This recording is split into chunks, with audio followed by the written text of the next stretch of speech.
Hey everybody, it's Savannah here. Welcome to my channel, or welcome back. Today I just want to read Psalm 91 with you guys, kind of like a mini little Bible study type thing, type vibe. If you guys don't know about Psalm 91, it's just talking about, basically, literally, the name of the chapter is safety of abiding in the presence of God. And a lot of people talk about reading this chapter when maybe they're going through spiritual warfare, or maybe they're dealing with fear, or maybe they just, want to feel like they're praying for protection or whatever it might be. So let's get into it. Psalm 91, the Bible right here. He who dwells in the secret place of the Most High shall abide under the shadow of the Almighty. I will say of the Lord, He is my refuge and my fortress, my God, in Him I will trust. Surely He will deliver you from the snare of the fowler and from the perilous pestilence. He shall cover you with His feathers, and under His wings you shall take refuge. His truth shall be your shield and buckler. You shall not be afraid of the terror by night, nor of the arrow that flies by day, nor of the pestilence that walks in the darkness, nor of the destruction that lays waste at noonday. 1,000 may fall at your side and 10,000 at your right hand, but it shall not come near you. I really like that one, because in the world that we live in, we can become extremely fearful by watching the news. It's like every day we see something terrible happening, or we're scrolling on TikTok, or someone tells us something and we're like, what the heck? And it puts fear in us, and it makes us think that, our world is going to end too. And what's the point of being joyful or, full of love and peace if the world is the way that it is? But God promises us something different. Okay, continuing on. Only with your eyes shall you look and see the reward of the wicked, because you have made the Lord, who is my refuge, even the Most High, your dwelling place. No evil shall befall you, nor shall any plague come near your dwelling, for He shall give His angels charge over you, to keep you in all your ways. In their hands they shall bear you up, lest you dash your foot against a stone. You shall tread upon the lion and the cobra, the young lion and the serpent you shall trample underfoot. Because He has set His love upon me, therefore I will deliver him. I will set him on high, because he has known my name. He shall call upon me, and I will answer him. I will be with him in trouble. I will deliver him and honor him. With long life I will satisfy him and show him my salvation. Honestly, a couple things popped into my mind when I was reading this, because when it talks about no plague coming near you, basically no sickness, I was just thinking about I was literally having a cold, right? I knew a cold was coming, and I prayed about it. I was like, God, please help me. I do not want to be sick. I have to work, and I do not want to miss work. And I was like, God, I'm begging you. I was almost feeling a little bit of anxiety about it. And I know a cold is nothing compared to, other big sicknesses, but I was really praying for this, and I did my part, and I drank a bunch of green juice and took a bunch of vitamins, and I kid you not, this has never ever happened in the history of me having colds. I basically, within an hour, I was feeling better. And then the next few days, all I had was I had to blow my nose a lot, but I didn't have the sore throat. I didn't have the cough. I wasn't constantly having to blow my nose wasn't stuffy. Whenever I get colds, that thing lasts a week, okay? And then another thing about pestilence coming to your house and whatnot, darkness coming to you. I remember, I'm always praying, God protect where I live in this neighborhood and everything like that as well. One time God had woken me up randomly at 5 a.m. And I was like, okay, why do I feel the weird urge to look out my window? I looked out my window. Well, first, before I even looked out my window, I was hearing car alarms going off, just randomly in different parts of the neighborhood. But randomly I just felt the urge to look out my window, not even for that specific reason, because the car alarms. But, so I did, and I see this, it's around 5 a.m. and I see this car parked next to my house with the hazard lights going on. turned on, and I think they had their door still open, and just this guy just walking up to the door, our front door, and just tried to open it. It was locked, of course, and then walked back to his car. And so I knew that this guy was probably going around and checking cars to see if the doors are open so he could break in, or even trying to come here to our place. And I knew God showed me. It was exactly the moment that I looked out my window that I seen him doing that. So it's like God is showing me that that we are under his protection, that I am under his protection, right? And it's like God didn't even have to show me that. He never broke in. Like, we're perfectly fine, we're perfectly safe. But God was showing me, like, girl, I got you. I'm going to even show you the weapons that may be formed and did not prosper. Kind of like, even with the sickness, he's like, this weapon was formed, but it did not prosper, girl. You didn't miss work, did you, girl? Okay, that's what he thought, okay? And there's another verse that says, for he shall give his angels charge over you to keep you in all your ways. In their hands they shall bear you up, lest you dash your foot against a stone. I've had moments where, I feel like I've seen angels in action. One time I wasn't even at work, but I always pray about where I work. And one of the days that I wasn't there, a drunk guy came in and was like, do you guys sell beer here? And one of my friends was there, and he literally tried to fight my friend. And so he literally went to punch my friend for no reason, right? And he literally fell backwards and hit his head on the table as he was trying to punch. And, his head was bleeding and whatnot, and my friend was trying to help him. Like, after he tries to punch him, my friend is still trying to help him. And I'm pretty sure the guy ended up okay, but just the fact that, these weapons are formed and not prosper. Another time, I remember that this lady was just super rude to me, like super rude. And I was just being nice to her. Even the customer that was standing next to her was like, I don't like the way she treated you.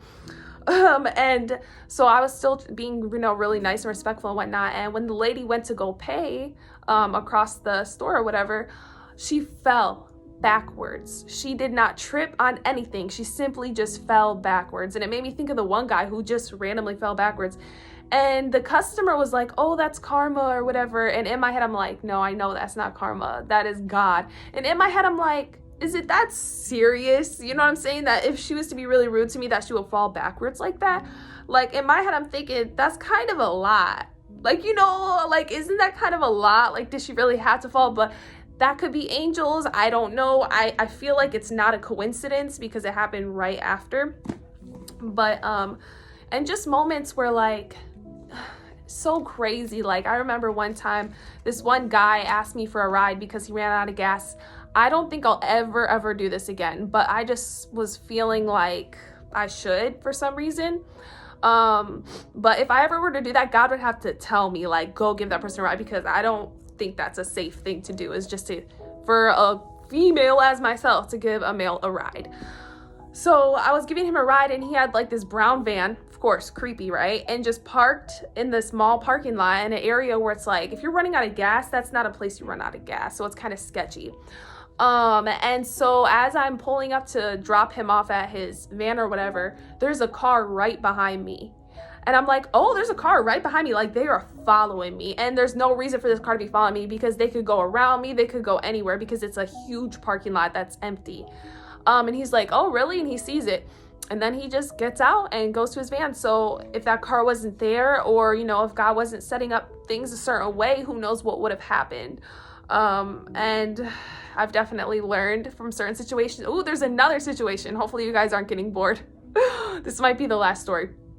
I was just driving around, and it was winter time, and there was snow everywhere. And for some reason, me, I like to drive random places. Sometimes I just need to drive to clear my mind, or just enjoy time with myself or with God. And so we have this big old park by where I live, and there's a lot of snow. And so there's a little road that you can drive through, and there's different sections of the park. And I'm driving, okay, and I hit snow, and I can't even remember, why was I driving in this area where there's snow? My car ends up getting stuck, and there is nobody around, and it's daytime. And I just started praying. I'm like, God, can you please help me? Like, I can't get, and I don't have a shovel with me or anything, which I should start carrying that in my car, living where I live. And I'm like, God, please help me. And I think not even 10 minutes goes by. A random family, so it's not some weird guy by himself or whatever. A family comes up, and the husband of the family starts walking up to my car. And I think he speaks Spanish, so his English had like a Spanish accent. And he was asking like, oh, can I help you and this and that? And I was like, you know what? This is God. I'm gonna let God do this. I trust that this is God helping me. And he literally backs my car. He gets my car unstuck. And so then I'm able to back up from that point, like just reverse. And even his wife and kids, or his wife in the car, was like, no, don't go up to her. Like, I could hear her saying that as he was walking up to me, but he did. And so he's reversing his car, and I'm seeing him in my rear view mirror as I'm reversing. So I'm following him. How nice is that? Okay. And the fact that they were there, what are the odds? What are the odds?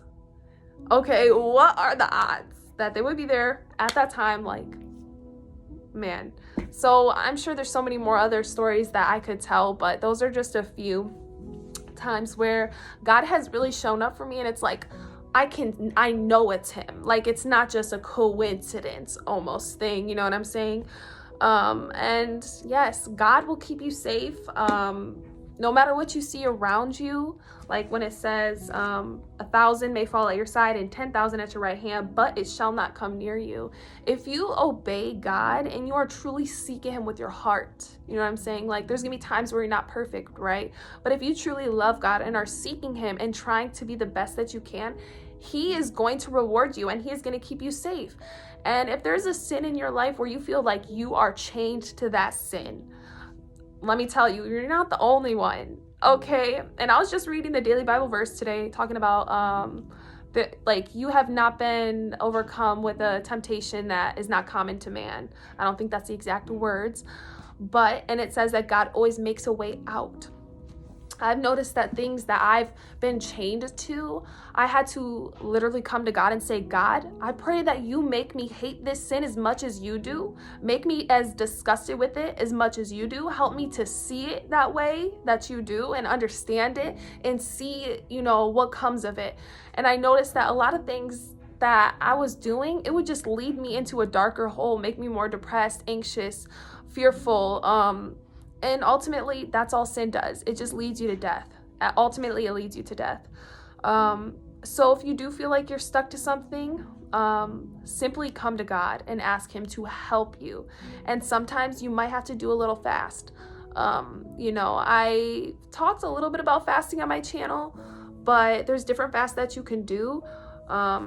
Just doing a social media fast does not count as a fast. Did they have social media back in these days? No.